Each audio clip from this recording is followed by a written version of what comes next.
এখানে যাওয়ার পরে আমাদের পেজ যেটি আছে সে পেজটি দেখাবে। এখান থেকে আমি কন্টিনিউ ক্লিক দিয়ে দেবো। তারপরে এখানে হচ্ছে আপনার একটা অপশান দিবে যে কী কারণে আপনি ফেসবুকটি ডিলিট করতে চাচ্ছেন।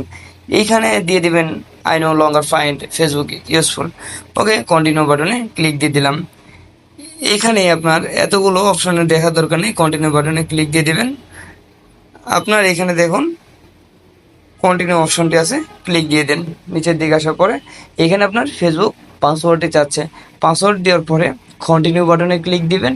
ওকে গাইস, হয়ে যাবে আপনার ফেসবুক ডিলিট। এবং ডিএক্টিভ যদি করতে চান, ডিএক্টিভেরও একই অপশান, ব্যাকে আসুন। ডিএক্টিভ করতে চাইলে এই যে ডিলেশন ডিএক্টিভে ক্লিক দেন, ফেসবুকে ক্লিক দিবেন, তারপর ডিএক্টিভ অ্যাকাউন্ট এখানে কন্টিনিউ ক্লিক দিবেন। সেম কন্টিনিউ কন্টিনিউ করতে করতে লাস্টে গিয়ে দেখবেন যে আপনার যে